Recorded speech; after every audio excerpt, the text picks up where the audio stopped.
For the past 3 years, I've been attending Fantasy Forest Festival at Sudeley Castle, and honestly, it's become one of my absolute favourite festivals. If you love fantasy, cosplay, handcrafted goods, and chaos like tomato throwing and Krampus walks, then stick around. Here's what it is, what I wore, and what I did, and of course my mini haul at the end. Fantasy Forest is held in July each year over a 3-day weekend in the picturesque Sudeley Castle grounds. We usually stay at an Airbnb nearby, but you can also camp at the festival too. The festival is big for a small town, and you will see a lot of signage to guide you to the castle grounds when you arrive. We were in the Overspill car park, which is a short walk through the fields.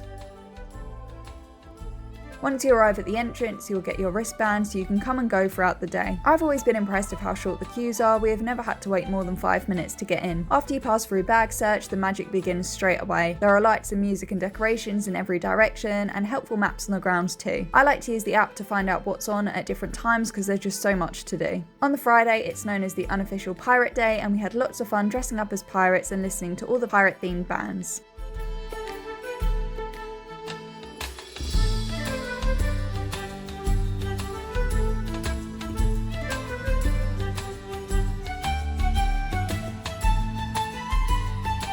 The Friday opens in the evening and has lots of live music and stalls to explore, but all the main entertainments are over the weekend, so we use Friday to really fully explore all of the stalls. If you fancy cosplaying but you don't know where to start, there are tons of stalls here that have handmade cosplay items from leatherwork to LARP to all kinds of headpieces. Or if you fancy trying to make an outfit yourself, there are a great selection of vintage and antique stalls too. There are tons of unique stalls showcasing handcrafted works, jewellery, accessories, and even book signing and new games.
I love that everywhere you turn there'll be something that catches your eye, and the backdrop of the castle is so pretty for some awesome photos too. Everywhere you look, areas have been decorated to match the festival theme, and I found it really immersive and fun. There are also plenty of areas that are quieter where you can take a break and relax, which I really appreciated.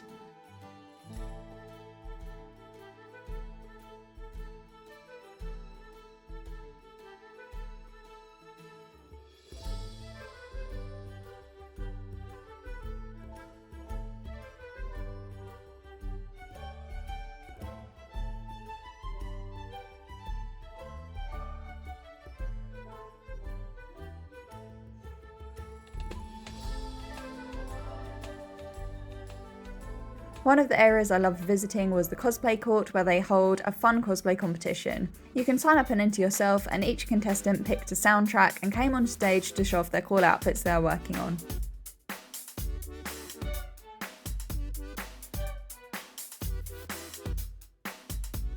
On the same stage, they also hosted the body painting competition, which is always really fun to see in real life.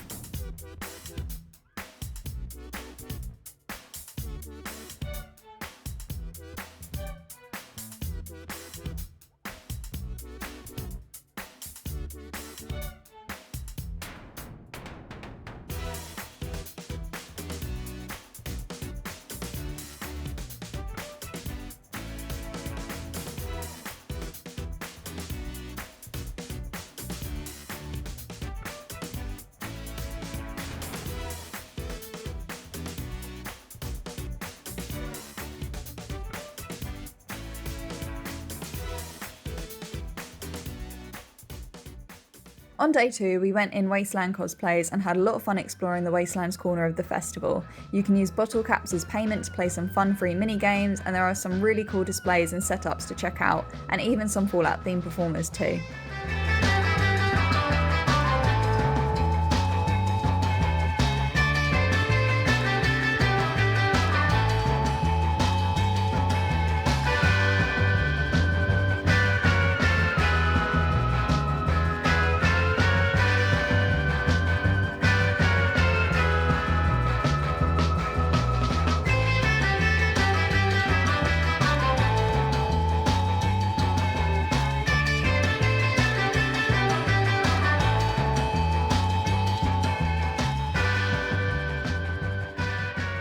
You will see a lot of interesting displays and groups venturing around the festival.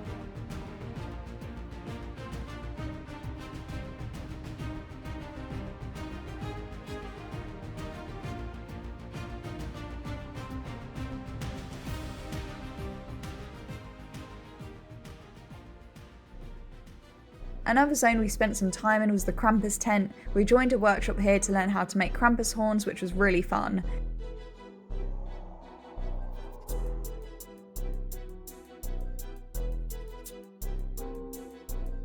There was also a Krampus march that we got to see too. There are lots of fandoms and game zones at the event, from Doctor Who to Star Wars, and one of my favourites, the Orc Camp.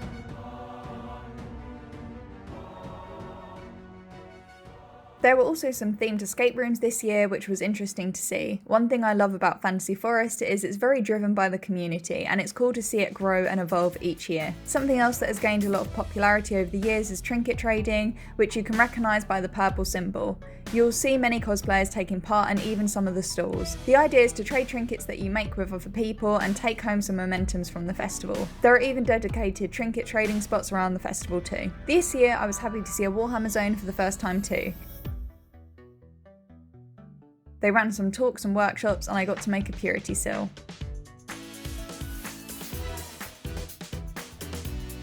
Pets are very welcome at the festival, and it's always interesting to see all of their little cosplays too, but this isn't just dogs, you'll also see cats and birds and even some ferrets.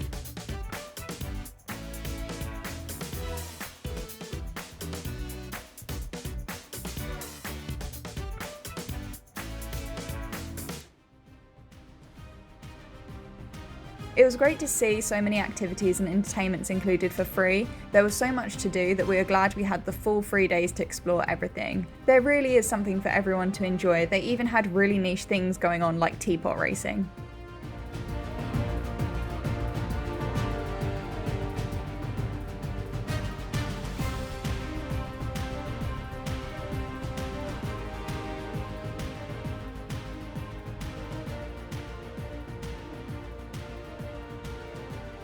As everything inside was free, the only part where my wallet really suffered was the food. There is a huge selection of food and everything just looks so good, but as you can imagine, as with all festivals, the prices were really high, so be prepared.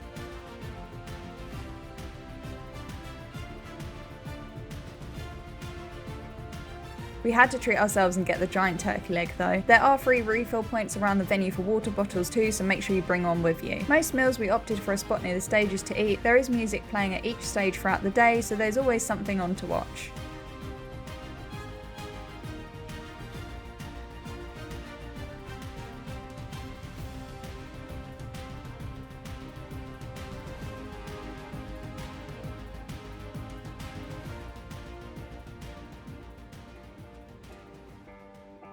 As the sun goes down on Saturday evening, you then have the Wicker fire ceremony to look forward to. It's a unique and special experience, best described as a wonderful celebration of life. People can offer up their wishes to the fire in a symbolic way. This year was the year of the owl.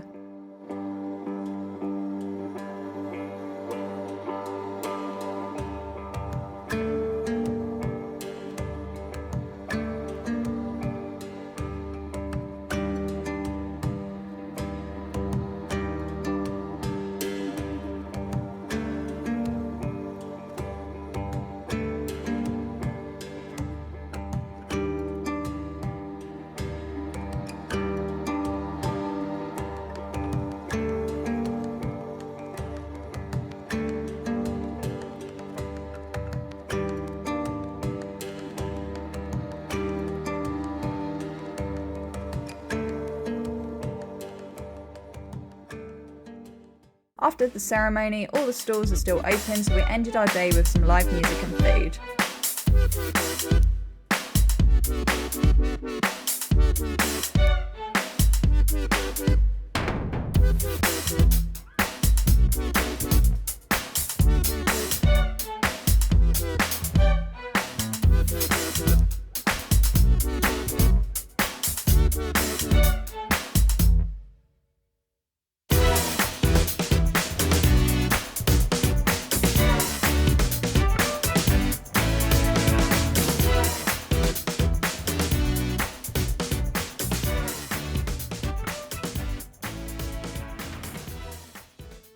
The final day is always shorter for us and a more relaxed day. We like to potter around the stalls and catch any final bands before we head back home.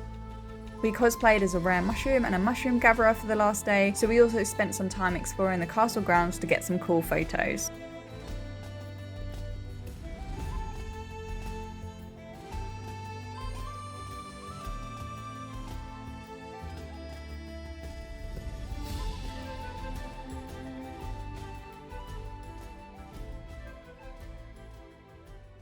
And to finish, here is my mini haul of some bits that I picked up. So first up, I picked up one of these beautiful handcrafted pens for my sister. The guy on the store was really cool and showed us the steps on how he made the pens. My sister is obsessed with pink, so I had to get her a pink pen and a bag to match all of her D&D notes.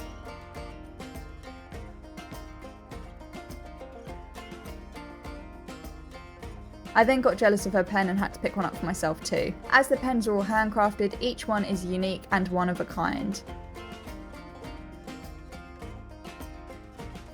Next up was my purity seal, not something that I bought, but I got to make it for free at the 40k zone. My partner got this tiny art piece for me that's also an original. I love collecting original art pieces, and this one looked like the mushroom that I was cosplaying, so I couldn't resist. Next up, I had to grab some stickers. I'm very sticker obsessed, and I stick them on just about everything I can.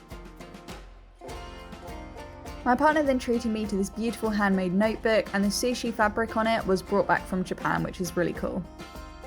Next up was a band t-shirt for one of the bands that I saw live, and I just had such an amazing time I had to pick up their t-shirt as a momentum. I also picked up this handmade scrunchie, and I couldn't resist this old leather whip that's given me Indiana Jones vibes. And finally, I had to get a dice to add to my ever-growing D&D dice collection, and I absolutely love how this one glows when it hits the light. And that's a wrap. I hope you enjoyed, and I'll see you in the next video.